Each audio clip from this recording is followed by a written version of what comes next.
Hello hi friends, ನಮಸ್ತೆ. Welcome to my channel. ನಾನಿಮ್ಸೋ. Friends, ನಾವು ಕಳೆದ ಕ್ಲಾಸ್ನಲ್ಲಿ ಟೆನ್ಸ್ನ ಟೈಪ್ಸ್ ಬಗ್ಗೆ ಸ್ಟಡಿ ಮಾಡಿದ್ವಿ.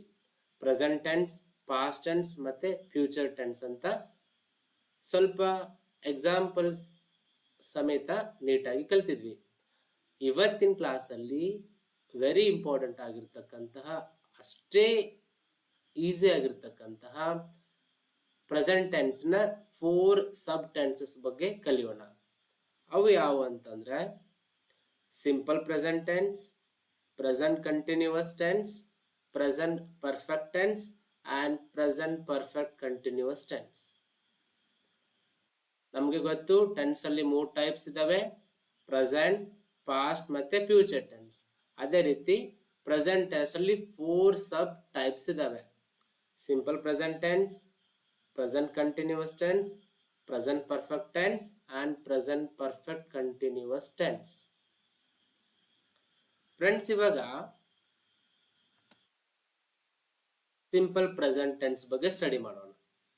ಸಿಂಪಲ್ ಪ್ರೆಸೆಂಟ್ ಟೆನ್ಸ್ ಸ್ಟಡಿ ಮಾಡೋಕ್ಕಿಂತ ಮುಂಚೆ ನಮಗೆ ಇಂಗ್ಲಿಷ್ ಸೆಂಟೆನ್ಸ್ ಅನ್ನ ಫಾರ್ಮೇಶನ್ ಮಾಡಲಿಕ್ಕೆ ನಮಗೆ ಒಂದು ಸ್ಟ್ರಕ್ಚರ್ ಬೇಕಾಗುತ್ತೆ.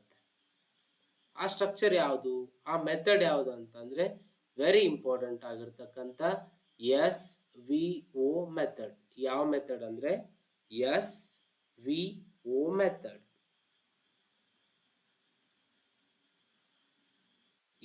SVO method. SVO ಮೆಥಡ್ ಅಂದ್ರೆ ಏನು? S means subject here. Subject ಅಂದ್ರೆ ಏನು? ಸಬ್ಜೆಕ್ಟ್ ಅಂದ್ರೆ ಯಾರು ಕೆಲಸವನ್ನ ಮಾಡ್ತಾರಲ್ಲ, ಕೆಲಸ ಮಾಡುವ ಕರ್ತೃ ಸಬ್ಜೆಕ್ಟ್. ನಾನು ಕೆಲಸ ಮಾಡ್ತೀನಾ, ನಾನ್ ಸಬ್ಜೆಕ್ಟ್. ನೀವು ಕೆಲಸ ಮಾಡ್ತೀರಾ, ನೀವು ಸಬ್ಜೆಕ್ಟ್. ಬೇರೆಯವ್ರು ಕೆಲಸ ಮಾಡ್ತಾರಾ, ಅವರು ಸಬ್ಜೆಕ್ಟ್. ಯಾರು ಕೆಲಸವನ್ನ ಮಾಡ್ತಾರೆ ಅವರೇ subject. The one who performs actions, he is called as a subject. Suppose consider, now I am using mobile. Who is the subject here? It's me. Why? Because I am using mobile. Me, I am a subject now. Then we means, here we means verb. Verb ಅಂದ್ರೆ ಕ್ರಿಯಾಪದ. ಏನ್ ಕೆಲಸ ಮಾಡುತ್ತಾರೆ ಅದನ್ನ ನಾವು ಕ್ರಿಯಾಪದ ಅಂತ ಕರಿತೇವೆ. ಫಾರ್ ಎಕ್ಸಾಂಪಲ್, ಅದೇ ಎಕ್ಸಾಂಪಲ್ ನೋಡಿ. ಕ್ರಿಯಾಪದ ಅಂತಂದ್ರೆ ಐ ಆಮ್ ಯೂಸಿಂಗ್ ಮೊಬೈಲ್. ನಾ ಏನ್ ಮಾಡತ್ತೀನಿ? ಮೊಬೈಲ್ ನ ಯೂಸ್ ಮಾಡತ್ತೀನಿ. This is the verb. ಇದು ಕ್ರಿಯಾಪದ, ಇದು ಒಂದು ಕ್ರಿಯೆ. ಅದೇ ರೀತಿಯಾಗಿ ಓ ಅಂತಂದ್ರೆ ಒಬ್ಜೆಕ್ಟ್. ಒಬ್ಜೆಕ್ಟ್ ಅಂತಂದ್ರೆ ಕರ್ಮಪದ. ಕರ್ಮಪದ ಅಂತಂದ್ರೆ ಯಾವ ವಸ್ತುವಿನ ಮೇಲೆ ಸಬ್ಜೆಕ್ಟ್ ಅವನು ಕೆಲಸ ಮಾಡ್ತಾನಲ್ಲ ಅದೇ ಏನು? ಒಬ್ಜೆಕ್ಟ್. ಈ ಮೊಬೈಲೇ ಆಬ್ಜೆಕ್ಟ್. ನೋಡಿ, ಇದರಲ್ಲಿ ಸಬ್ಜೆಕ್ಟ್ ವರ್ಬ್ ಆಬ್ಜೆಕ್ಟ್ ಬಂದ್ ಹೋಗಿದೆ. ಸಬ್ಜೆಕ್ಟ್ ನಾನು, ಯಾಕಂದ್ರೆ ಮೊಬೈಲ್ ಯೂಸ್ ಮಾಡಕತ್ತವ ಯಾರು? ನಾನು. ನಾ ಏನ್ ಮಾಡತ್ತೀನಿ ಕೆಲಸ? What action I am doing now? I am using mobile. Using is the verb. Then what is the object? This is the cell. This cell, this mobile is the object. It's clear, I think. ಹಾಗಾದ್ರೆ ನಾವು ಯಾವುದೇ sentence ಅನ್ನ formation ಮಾಡಬೇಕಾದ್ರೆ English ನಲ್ಲಿ SVO method ಅನ್ನ follow ಮಾಡಬೇಕು. S stands for subject, V stands for verb and O stands for object. ಅರ್ಥ ಆಯ್ತಾ ಫ್ರೆಂಡ್ಸ್? ಓಕೆ, ಇಲ್ಲಿದಾನಲ್ವಾ ಇವನು ಒಂದು ಕ್ವಶನ್ ಕೇಳಿದ್ವಿ ನಾವು. ಏನ್ ಮಾಡಾತಿಪ್ಪ ಅಂದ್ರೆ ಅವ ಹೇಳ್ತಾನ, ಸರ್ ನಾನು ಹಾಡನ್ನು ಕೇಳುತ್ತೇನೆ ಅಂತ ಹೇಳ್ತಾನೆ. ಭಯ್ಯ ಈಸ್ ಅ ಜಾಗಿಂಗ್ ಮಾಡಕ್ ಹೋಗ್ತಾನ. ಐ ಲಿಸನ್ ಸಾಂಗ್ಸ್ ಅಂತ ಹೇಳ್ತಾನೆ ಇವನು. ಈ ಐ ಲಿಸನ್ ಸಾಂಗ್ಸ್ ಒಳಗ ಐ ಅಂದ್ರ ಸಬ್ಜೆಕ್ಟ್, ಅಂದ್ರ ಕರ್ತೃ. ಹಾಡ ಕೇಳವ ಯಾರು? ಅವ ಹೇಳ್ತಾನ ನಾನು ಅಂತ. ಏನ್ ಮಾಡತ್ತಿಪ್ಪ ಅಂದ್ರೆ ಲಿಸನ್, ಕೇಳಿಸ್ಕೊಳತ್ತೀನಿ. ಏನೋ ವರ್ಬ್ ಅದು, ಇದೊಂದು ಆಕ್ಷನ್. ಸಾಂಗ್ಸ್ ಏನದು ಇಲ್ಲಿ? ಆಬ್ಜೆಕ್ಟ್. ಅವ್ ಏನೇ ಸಾಂಗ್ಸ್ ಎಲ್ಲ ಕೇಳ್ಕೊತಾನ ಅವೆಲ್ಲ ಏನಂದ್ರೆ ಆಬ್ಜೆಕ್ಟ್. ಅದು ಈಗ subject plus verb plus object. ಯಾವುದೇ ಸೆಂಟೆನ್ಸ್ ಅನ್ನ ಇಂಗ್ಲಿಷ್ ನಲ್ಲಿ ಫಾರ್ಮೇಶನ್ ಮಾಡಬೇಕಾದ್ರೆ ನಾವು ಬಳಕೆ ಮಾಡಬೇಕಾಗಿರ್ತಕ್ಕಂತಹ method SVO method. It's very very important. ಹಾಗಾದ್ರೆ ಇಲ್ಲಿ ಟೈಮ್ ಟು ಸ್ಟಾರ್ಟ್ ವರ್ಕ್ ಅಂದ್ರೆ ಈ ಸದ್ಯ ನಾವು ಕೆಲಸವನ್ನ ಆರಂಭ ಮಾಡ್ತೇವೆ ಅಂತ, ಈ ಸದ್ಯ ಇನ್ನೇನ್ ಕೆಲಸ ಆಗುತ್ತೆ ಅಂತ, ಕೆಲಸ ಮಾಡಕ್ ರೆಡಿ ಆಗಿವಿ. It's time to start the work ಅಂದ್ರೆ ಈ ಸದ್ಯ ಸ್ಟಾರ್ಟ್ ಮಾಡ್ತೀವಿ ಅಂತ. ಹಂಗೆ ನೋಡ್ರಿ, ನಾವು ಕನ್ನಡದಲ್ಲಿ SOV ಅಂತಕ್ಕಂಥ ಒಂದು ಮೆಥಡ್ ಅನ್ನ ಯೂಸ್ ಮಾಡ್ತೇವೆ.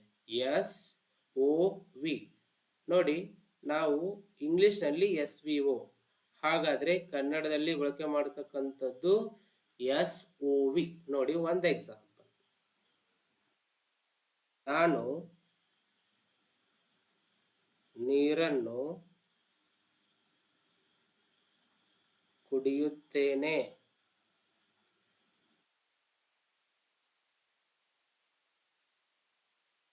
ಕೆಲಸ ಮಾಡೋರು ಯಾರ್ರಿ? ನಾನ್. ಅಂದ್ರೆ ನಾನೇನಾದೆ ಇವಾಗ ಸಬ್ಜೆಕ್ಟ್. ಸಬ್ಜೆಕ್ಟ್ ಅಂದ್ರೆ ಕೆಲಸ ಮಾಡೋ. ಸಬ್ಜೆಕ್ಟ್ ಏನಂತ ಕರೀತಾರ? ಕರ್ತೃ. ಕೆಲಸ ಮಾಡ್ತಕ್ಕಂಥವರು. ಕರ್ತೃ ಯಾರೀಗ? ನಾನು. ನೀರು ಏನಾತೀಗ? ಕರ್ಮ, ಕರ್ಮ ಪದ. ನೀರಿನ ಕೆಲಸ ಏನೀಗ? ನನ್ನಿಂದ ಕುಡಿಸಿಕೊಳ್ಳುವುದು. ಇದು ಆಬ್ಜೆಕ್ಟ್. ಇದು ಏನಿದು? ಕರ್ಮ ಪದ. ಕರ್ಮ ಪದ. ಕರ್ಮ ಪದ ಯಾವುದು ಇಲ್ಲೇ? ನೀರು. ನೋಡಿ ಆಕ್ಷನ್, ಕುಡಿಯುತ್ತೇನೆ. ಇದು ಒಂದು ಕ್ರಿಯೆ, ಇದೊಂದು ಆಕ್ಷನ್. ಇವಾಗ ನಾ ಏನ್ ಮಾಡ್ತೀನಿ ಅಂದ್ರೆ ನೀರು ಕುಡಿತೀನಿ. ನಂದು ಆಕ್ಷನ್ ಏನೀಗ? ಕುಡಿಯೋದು. ಇದಕ್ಕೆ ಏನಂತ ಕರಿತೀವಿ ಅಂದ್ರೆ ನಾವು ವರ್ಬ್ ಅಂತ ಕರಿತೇವೆ. ಇದನ್ನೇ ನಾವು ಕ್ರಿಯಾಪದ ಅಂತ ಕರೆಯೋದು. ಕ್ರಿಯಾಪದ. ಹಾಗಾದ್ರೆ ನೀವೇ ನೋಡಿ, ನಾವು ಬಳಕೆ ಮಾಡಿರ್ತಕ್ಕಂಥ ಮೆಥಡ್ ಯಾವ್ದಂದ್ರೆ ಇಲ್ಲಿ ಕನ್ನಡ ಒಂದು ವಾಕ್ಯ ರಚನೆಯಲ್ಲಿ SOV method. Subject object verb agreement method. ಇದು ಇಂಗ್ಲಿಷ್ ನಲ್ಲಿ ಮತ್ತೆ ಕನ್ನಡದಲ್ಲಿ ಬಹಳ ವ್ಯತ್ಯಾಸ ಇದೆ. ಅದಕ್ಕೆ ಮಂಕಿ ಲ್ಯಾಂಗ್ವೇಜ್ ಅಂತ ಕರಿತೀವಿ ನಾವು ಇಂಗ್ಲಿಷಕ್ಕೆ. ಉಲ್ಟಾ ನಾವು ಸಬ್ಜೆಕ್ಟ್ ನೋಡ್ರಿ, ನಾವು ಸಬ್ಜೆಕ್ಟ್ ಆಬ್ಜೆಕ್ಟ್ ವರ್ಬ್ ಯೂಸ್ ಮಾಡಿದ್ರ ಕನ್ನಡದೊಳಗ ಅವರು ಇಂಗ್ಲಿಷ್ ಉಲ್ಟಾ. ಇಂಗ್ಲಿಷ್ ಲ್ಯಾಂಗ್ವೇಜ್ ಅಲ್ಲಿ ಸೆಂಟೆನ್ಸ್ ರಚನೆ ಮಾಡಬೇಕಾದ್ರೆ SVO ಮೆಥಡ್. ಸಬ್ಜೆಕ್ಟ್ ಸೇಮ್ ಇರುತ್ತೆ, ಆದ್ರೆ ನೋಡಿ ನೀವೇ ನೋಡಿ ಆಬ್ಜೆಕ್ಟ್ ಮತ್ತೆ ವರ್ಬ್ ಏನಿದೆ ಅಲ್ವಾ, ಸಬ್ಜೆಕ್ಟ್ ಜಾಗ ಸಬ್ಜೆಕ್ಟ್ ಕರೆಕ್ಟ್ ಉಳಿದಿದೆ, ಆಬ್ಜೆಕ್ಟ್ ಜಾಗದಲ್ಲಿ ವರ್ಬ್ ಬರುತ್ತೆ, ವರ್ಬ್ ಜಾಗದಲ್ಲಿ ಆಬ್ಜೆಕ್ಟ್ ಬರುತ್ತೆ. This is the difference between in the structure formation. ಕನ್ನಡದಲ್ಲಿ ಮತ್ತು ಇಂಗ್ಲಿಷ್ ನಲ್ಲಿ ವಾಕ್ಯ ರಚನೆ ಮಾಡಲು ಇರ್ತಕ್ಕಂಥ ವ್ಯತ್ಯಾಸಗಳಿವು. ಓಕೆನಾ? ಐ ಥಿಂಕ್ ಇಟ್ಸ್ ಕ್ಲಿಯರ್ ನಾವು. ಹಾಗಾದ್ರೆ ನಾವು ಯಾವಾಗ್ಲೂನಾದ್ರೂ ಇಂಗ್ಲಿಷ್ ನಲ್ಲಿ ಸೆಂಟೆನ್ಸ್ ಕನ್ಸ್ಟ್ರಕ್ಟ್ ಮಾಡ್ತಿರ್ಬೇಕಾದ್ರೆ ನಾವು ಬಳಕೆ ಮಾಡ್ತಕ್ಕಂಥ ಮೆಥಡ್ ಯಾವ್ದು? ಅಪಿ ನೀ ಹೇಳೋ ಯಾವ ಮೆಥಡ್? ನೀನು ಹೇಳೋ ಯಾವ ಮೆಥಡ್ ಅಂದ್ರೆ ಹೇಳ್ರಿ, ಶಾಣರ್ ಹೇಳ್ರಿ. ಹೇಳ್ತಾರ ನೋಡ್ರಿ ಇವಾಗ. ಯಾವ ಮೆಥಡ್ ಅಪ್ಪ? SVO method. Okay okay then ಹಾಗಾದ್ರೆ ಇಷ್ಟಾದ್ರೆ ಗೊತ್ತಾಗತ್ತಾ? ಇಲ್ಲ, ಇಷ್ಟೇ ಆದ್ರೆ ಗೊತ್ತಾಗಲ್ಲ. ಪ್ರತಿಯೊಂದು ಟೆನ್ಸ್ ನಲ್ಲಿ ಕೂಡ ಒಂದು ಫಾರ್ಮುಲಾ ಇರ್ತದೆ. ಇಂಟ್ರೆಸ್ಟಿಂಗ್ ಆಗಿರ್ತಕ್ಕಂಥ ಫಾರ್ಮುಲಾಸ್ ಇರ್ತವೆ, ಅವನ್ನ ನಾವು ಕಲಿಬೇಕಾಗುತ್ತೆ. ಇವಾಗ ನೋಡೋಣ simple present tense. Simple present ಟೆನ್ಸ್ಲಿ ಒಂದು ಫಾರ್ಮುಲಾ ಇದೆ. ಏನಂತ? Subject plus V1 plus object. Friends, ನಿಮಗೆ ಗೊತ್ತು ಸಬ್ಜೆಕ್ಟ್ ಅಂದ್ರೆ ಕೆಲಸ ಮಾಡ್ತಕ್ಕಂಥ ವ್ಯಕ್ತಿ, ವರ್ಬ್ ಅಂದ್ರೆ ಆಕ್ಷನ್, ಯಾವ ಕೆಲಸ ಮಾಡ್ತಾ ಇದ್ದಾನೆ, ಆಬ್ಜೆಕ್ಟ್ ಅಂದ್ರೆ ಯಾವುದರ ಮೇಲೆ ಕೆಲಸ ನಡೆದಿದೆ ಅಂತ. ಸಬ್ಜೆಕ್ಟ್ ನೋಡಿ, I subject, V subject, U subject, and U subject, he, she, subject, and they subject. ನೋಡ್ರಿ ಆ ಇದೆ ಅಲ್ಲ ನಾನು, ಆ ಅಂದ್ರೆ ನಾನು, ವಿ ಅಂದ್ರೆ ನಾವು, ಯು ಅಂದ್ರೆ ನೀನು ಅಂತ ಬಳಕೆ ಮಾಡಬಹುದು, ನೀವು ಅಂತಾನು ಬಳಕೆ ಮಾಡಬಹುದು. ಹಿ ಅಂದ್ರೆ ಅವನು, ಶಿ ಅಂದ್ರೆ ಅವಳು, ಇಟ್ ಅಂದ್ರೆ ಇದು ಅಂತ, ದೇ ಅಂದ್ರೆ ಅವರು. ನೋಡಿ ಆ ಇದೆ ಅಲ್ವಾ, ಇದು first person, first person singular ಅಂದ್ರೆ ನಾ ಒಬ್ನದೀನಿ, ನಾನ್ ಅಂತಂದ್ರೆ ನಾ ಒಬ್ನೇ, ಸಿಂಗುಲರ್ ಏಕವಚನ, ಏಕವಚನ.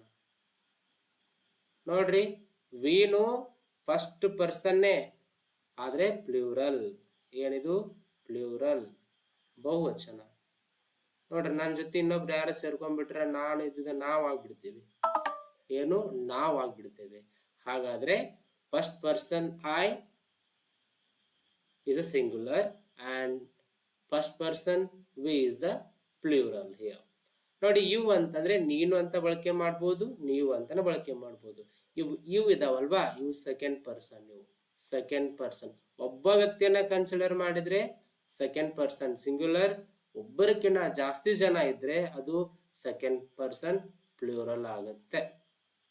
ಅದೇ ರೀತಿ ಹಿ ಸಿ ಇಟ್ ಮೂರನೇದವ ಯಾರವ, ನಾನ್ ನಿನ್ ನಡ್ಬರ್ಕ್ ಮೂರನೇದವ ಯಾರು ಅಂತ ಈ ತರ ಕೇಳ್ತಿರ್ತೀವಲ್ಲ, ಅವ ಮೂರನೇದವ ಥರ್ಡ್ ಪರ್ಸನ್ ಅವ. ನಮ್ ನಡ್ಬರ್ಕ್ ಥರ್ಡ್ ಪರ್ಸನ್ ಯಾಕೆ ಬೇಕು ಅಂತ ಕೇಳ್ತೀವಿಲ್ಲ, ಅದು ಇದೆ ಈಗ ಹಿ ಸಿ ಇಟ್. ಇವೆಲ್ಲ ಥರ್ಡ್ ಪರ್ಸನ್, ಇವ್ರು ಒಬ್ಬೊಬ್ಬೊಬ್ಬೊಬ್ರು ಅದಾರ, ಅದಕ್ಕೆ ಸಿಂಗ್ಯುಲರ್, ಸಿಂಗ್ಯುಲರ್. ನೆಕ್ಸ್ಟ್ ಅವರು ಅಂತ ಅವ್ರು ಬಹಳ ಜನ ಅದಾರ, ಅದಕ್ಕೆ ಅವ್ರು ಏನ್ ಹೇಳ್ರಿ ಥರ್ಡ್ ಪರ್ಸನ್ ಪ್ಲೂರಲ್. ಈ ತರ ನಮ್ಗೆ ಗೊತ್ತಿರಬೇಕು, ಈ ನಮ್ಗೆಲ್ಲ ಅರ್ಥ ಆಯ್ತ. ನೋಡ್ರಿ formula subject plus V one plus object. Subject ಇವೆಲ್ಲ ಅದಾವೆ ಅಂತ ಗೊತ್ತಾಯ್ತು. I, we, you, he, she, it, they. First person I, we, second person you, third person he, she, it, they. ಓಕೆನಾ? ಸರಿ. ಇಲ್ಲಿ ಹಿ ಅಂತಂದ್ರೆ ಅವನು ಒಬ್ಬ ಹುಡುಗ ಆಗ್ಬಹುದು, ಅವನ ಹೆಸರು ರಾಮ್ ಆಗಿರ್ಬಹುದು. ಅವಳು ಶಿ, ಅವಳು ಒಂದು ಹುಡುಗಿ ಆಗಿರ್ಬಹುದು, ಅವಳ ಹೆಸರು ರಾಣಿ ಅಂತ ತಿಳ್ಕೊಳ್ಳಿ. ಇಟ್ ಅಂದ್ರೆ ಇದು, ಅದು ನಾಯಿ ಆಗಿರಬಹುದು, ಬಾಬೋ ಅನ್ನುವ ಮುದ್ದಾದ ನಾಯಿ. ಹಾಗೆ ಅವರು ಅಂತಂದ್ರೆ ಬಹಳಷ್ಟು ಜನ. ಈಗ ನೋಡ್ರಿ ರಾಮ ಮತ್ತು ರಾಣಿ ಅಂತ ಬಳಕೆ ಮಾಡಿಬಿಟ್ರೆ, ಅವರಿಬ್ಬರನ್ನು ಬಳಕೆ ಮಾಡಿದ್ರೆ ಅವರಿಬ್ರು ಸೇರ್ಬಿಡ್ತಾರೆ. ಅವಾಗ ಏನಾಗುತ್ತೆ ಅಂದ್ರೆ ಅದು ಅವರು ಆಗ್ಬಿಡುತ್ತೆ, ಥರ್ಡ್ ಪರ್ಸನ್ ಏನಾಗುತ್ತೆ ಪ್ಲೂರಲ್ ಆಗ್ಬಿಡುತ್ತೆ. ಓಕೆನಾ? ಹಾಗಾದ್ರೆ ನಾವು ಇವಾಗ ಏನ್ ಮಾಡೋಣ, ಸೆಂಟೆನ್ಸ್ ಅನ್ನ ಸ್ಟ್ರಕ್ಚರ್ ಅನ್ನ ಬಳಕೆ ಮಾಡಿಕೊಂಡು ಕನ್ಸ್ಟ್ರಕ್ಟ್ ಮಾಡೋಣ. Are you ready guys? Let's come. Okay,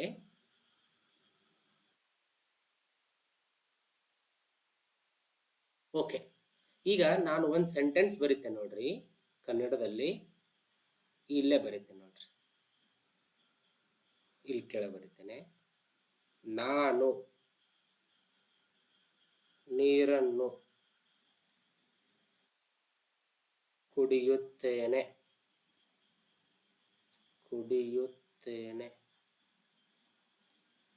ನೋಡ್ರಿ ಸಬ್ಜೆಕ್ಟ್ ಯಾರ? ನಾನು. ಸಬ್ಜೆಕ್ಟ್ ಯಾರ್ರಿ? ನಾನು. I am A subject.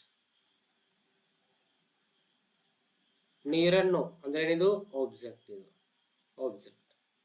ಕುಡಿಯುತ್ತೇನೆ ಅಂತಂದ್ರ ಇದು ವರ್ಬ್.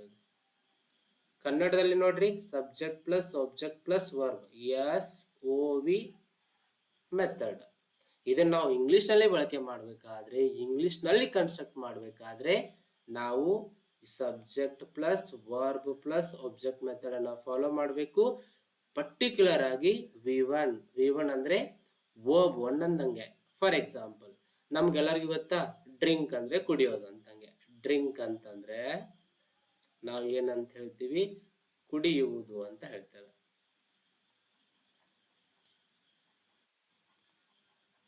ನೋಡ್ರಿ V1 V1 V2 V3 ಬರ್ತವೆ. ಡ್ರಿಂಕ್ ಇದೆ ಅಲ್ವಾ, ದಿಸ್ ಈಸ್ V1. ಹಾಗಾದ್ರೆ V2 ಯಾವುದು? ಡ್ರ್ಯಾಂಕ್. V3 ಏನು? Drunk. V1 drink, V2 drank, V3 drunk. ಇವಾಗ ನಾವು ಇದನ್ನ ಸೆಂಟೆನ್ಸ್ ಮಾಡೋಣ. ಸಬ್ಜೆಕ್ಟ್ ಏನಿದೆ ನೋಡ್ರಿ, ಸಬ್ಜೆಕ್ಟ್ ಏನಿದೆ? ಐ. ಐ ಅಂತಂದ್ರೆ ಸಬ್ಜೆಕ್ಟ್ ಆಯ್ತಿಲ್ಲ, ಐ ಬರೀರಿ. ಓಕೆ, ಈಗ ಇಂಗ್ಲಿಷ್ ನಲ್ಲಿ ಸೆಂಟೆನ್ಸ್ ಕನ್ಸ್ಟ್ರಕ್ಷನ್ ಮಾಡ್ತಾ ಇದ್ದಾವೆ. ಸಬ್ಜೆಕ್ಟ್ ಯಾರು? ಐ. ಪ್ಲಸ್ ಏನಿದೆ ನೋಡ್ರಿ? ವರ್ಬ್ V1 ಇದೆ. V1 ಅಂದ್ರೆ ಏನಿದೆ ನೋಡ್ರಿ? Drink. I drink. Object, object ಅಂದ್ರೆ ಏನಿದೆ ನೋಡ್ರಿ? ನೀರು ಹಣ್ಣು ಅಂದಂಗೆ. ನೀರು ಹಣ್ಣಾಗ ಏನಂತಾರೆ? I drink. ನೀರಿಗೆ ಏನಂತೀವಿ ನಾವು? Water. I drink water. This is how we construct the sentences using SVO method. If you know SVO method, you can easily construct thousands of sentences. ಸಾವಿರ ವಾಕ್ಯಗಳನ್ನ ರಚನೆ ಮಾಡಬಹುದು. ಈಸಿ ಇದೆ ಇಂಗ್ಲಿಷ್ ಗ್ರಾಮರು, ನಾವು tough ಅನ್ಕೊಂಡಿವಿ. ನಮ್ಮ sir ಹಿಂಗ ಹೇಳ್ಯಾರ. ನಾನು ಎಷ್ಟು ಸಾಧ್ಯ ಆಗುತ್ತಲ್ಲ ಅಷ್ಟು ಸಿಂಪ್ಲಿಫೈ ಮಾಡಿ ಹೇಳಕ್ಕೆ ಟ್ರೈ ಮಾಡ್ತೀನಿ. I hope you understand the things. ನೀವು ಅರ್ಥ ಮಾಡ್ಕೋತಾ ಇದ್ದೀರಾ ಅಂತ ಅನ್ಕೋತೀನಿ. ಸರಿ, ಹೀಗೆ ನಾವು ಹಲವಾರು ಸೆಂಟೆನ್ಸ್ ಅನ್ನ ರಚನೆ ಮಾಡಬಹುದು. ಈಗ ನಾವು ಒಂದು ಸಬ್ಜೆಕ್ಟ್ ಅನ್ನ ಬಳಕೆ ಮಾಡ್ಕೊಂಡಿದ್ನಲ್ವಾ, ಇವಾಗ ಎಲ್ಲವೂ ಸೆಂಟೆನ್ಸ್ ಅನ್ನ ಬಳಕೆ ಮಾಡಿಕೊಂಡು ಸೆಂಟೆನ್ಸ್ ಅನ್ನ ಕನ್ಸ್ಟ್ರಕ್ಟ್ ಮಾಡೋಣ. Okay, are you ready guys? Ready? Go. First ನೋಡ್ರಿ, ಫಸ್ಟ್ ಐ ಇಂದ ಸ್ಟಾರ್ಟ್ ಮಾಡೋಣ. ಪಟ್ ಪಟ್ ಪಟ್ ಹೇಳ್ರಿ. ಸಬ್ಜೆಕ್ಟ್ ಏನಿದೆ? ಐ. ಓಕೆ, ಐ ಬರದೆ. ವರ್ಬ್ ಏನ್ರಿ? ಡ್ರಿಂಕ್. I drink. ವರ್ಬ್ ಏನಿದೆ? ಡ್ರಿಂಕ್. ಆಬ್ಜೆಕ್ಟ್ ಏನಿದೆ? ವಾಟರ್. I drink water. ನಾನು ನೀರನ್ನು ಕುಡಿಯುತ್ತೇನೆ. ಈಗ ಸಬ್ಜೆಕ್ಟ್ ವಿ ತಗೊಳ್ರಿ. ವಿ ತಗೊಂಡ್ವಿ. We drink water.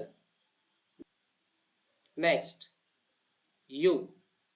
ಯು ಎರಡು, ಯು ಒಂದರಿ, ಯಾವ ತೊಗೊಂಡ್ರೆ ನಡೀತೈತಿ. ಒಬ್ರಿಗೆ ಹೇಳಿದ್ರ ಅದು ಯು, ನೀವು ಭಾಳ ಜನ ಇದ್ರಂತ ತಿಳ್ಕೊಳ್ರಿ, ನೀವು ಯು, ಭಾಳ ಜನ ಯು, ಪ್ಲೂರಲ್ ಅವಾಗ. You drink water. ನೀನು ನೀರನ್ನು ಕುಡಿಯುತ್ತಿ. ವಿ ಡ್ರಿಂಕ್ ವಾಟರ್ ಅಂದ್ರೆ ನಾವು ನೀರನ್ನು ಕುಡಿಯುತ್ತೇವೆ. ಐ ಡ್ರಿಂಕ್ ವಾಟರ್ ಅಂತಂದ್ರೆ ನಾನು ನೀರನ್ನು ಕುಡಿಯುತ್ತೇನೆ. ವಿ ಡ್ರಿಂಕ್ ವಾಟರ್ ಅಂದ್ರೆ ನಾವು ನೀರನ್ನು ಕುಡಿಯುತ್ತೇವೆ. ಯು ಡ್ರಿಂಕ್ ವಾಟರ್ ಅಂದ್ರೆ ನೀನು ನೀರನ್ನು ಕುಡಿಯುತ್ತಿ, ನೀವು ನೀರನ್ನು ಕುಡಿಯುತ್ತೀರಿ ಅಂದ ಹಾಗೆ. ಇವಾಗ ಹಿ ಸಿ ಇಟ್, ಇಲ್ಲಿ ಬರ್ತಕ್ಕಂಥದ್ದು very very very very important ನೋಡ್ರಿ. ಥರ್ಡ್ ಪರ್ಸನ್ ಸಿಂಗ್ಯುಲರ್ ಬಂದ್ರೆ, ನಿಮ್ಮ ಹಸಿ ಇಟ್ ಬಂದ್ಬಿಟ್ರೆ, ಹಸಿ ಇಟ್ ಅಂದ್ರೆ he she it. Third person singular ಬಂದ್ರೆ ವೆರಿ ವೆರಿ ವೆರಿ ಇಂಪಾರ್ಟೆಂಟ್. ಹಸಿ ಇಟ್ ಬಂದ್ರೆ ಸ್ವಲ್ಪ ವೇಟ್ ಮಾಡಬೇಕು. ಅಲ್ಲಿ ಏನ್ ಮಾಡ್ಬೇಕಂದ್ರೆ ಎಸ್ ಪ್ರತ್ಯಯವನ್ನ ಬಳಸಬೇಕಾಗುತ್ತದೆ ನನ್ನ ಗೆಳೆಯರೆ.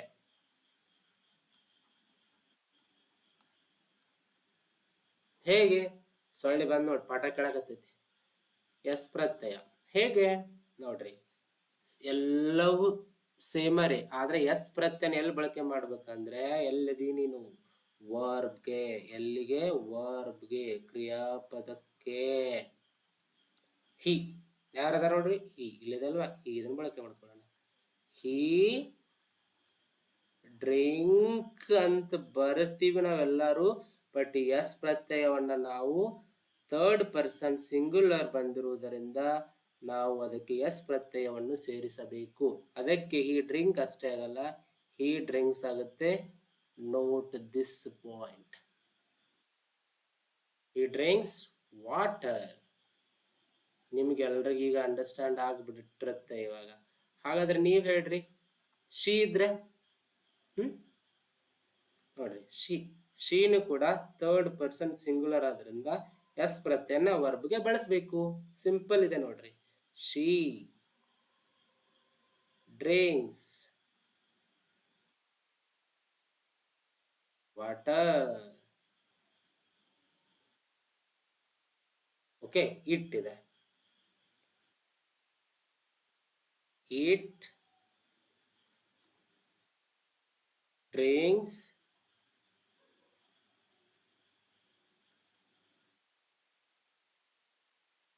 ವಾಟರ್. ಎಸ್, ಅದೇ ರೀತಿ. ಏಕೆ ಚೆನ್ನಾಗಿ ಮೂಡು.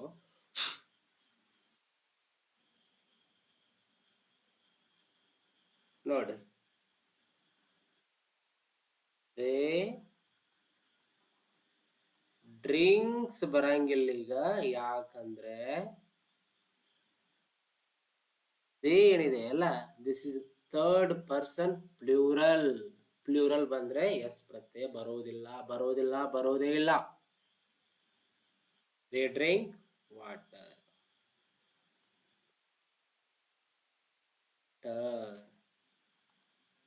ಈ ರೀತಿಯಾಗಿ ನಾವು ಸೆಂಟೆನ್ಸ್ ಅನ್ನ ಕನ್ಸ್ಟ್ರಕ್ಟ್ ಮಾಡ್ತೇವೆ.